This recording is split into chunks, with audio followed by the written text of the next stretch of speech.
ஓமந்தூரார் காமராஜரை அழைத்து சொன்னார், நான் விட்டு விலகுகிற இந்த நாற்காலியில் இன்னொரு யோகியன் தான் உட்கார வேண்டும். உங்களுக்கு வேறொரு யோகியன் கிடைக்கவில்லை என்றால் மீண்டும் நானே தேர்தலில் நிற்பேன் என்று சொன்னார். காமராஜரால் ஒன்றும் திகைத்து போனார். சரி, நீங்களே ஒரு யோகியரை சொல்லுங்கள் என்றார். என்னை விட யோகியன் குமாரசாமி ராஜா. அந்த குமாரசாமி ராஜாவை நீங்கள் முதலமைச்சராக கொண்டு வந்தால் நான் போட்டியிட மாட்டேன் என்றார்.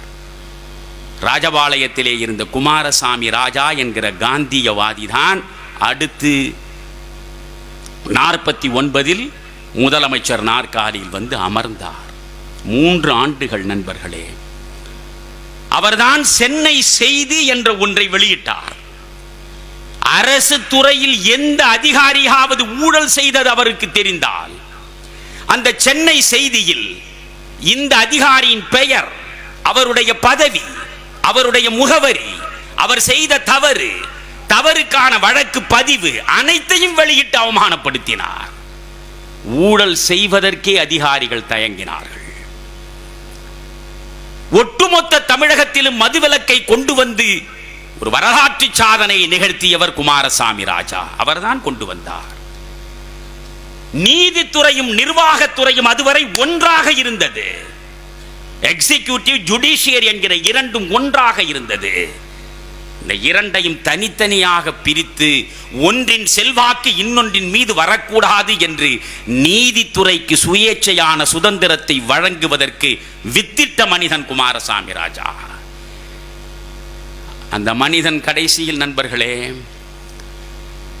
தன்னுடைய சொத்து முழுவதையும், குமாரசாமி ராஜாவின் மொத்த சொத்தையும் ராஜபாளையத்தில் இருக்கக்கூடிய பொதுமக்களுக்கு ஒட்டுமொத்தமாக எழுதி கொடுத்து விட்டான்.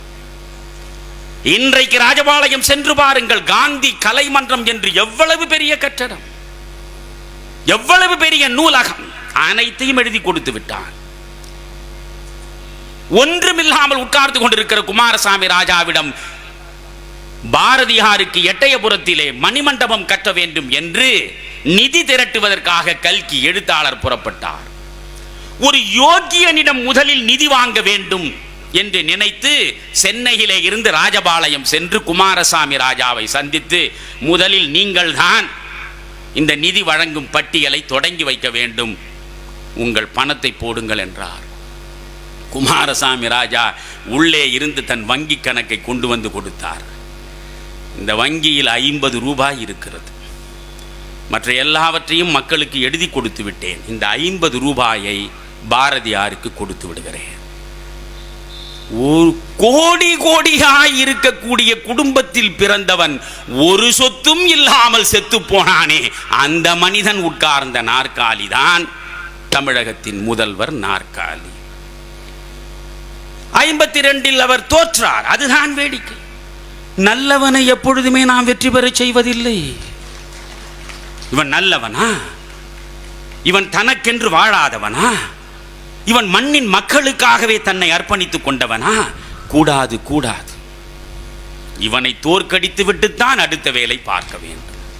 தோற்கடித்து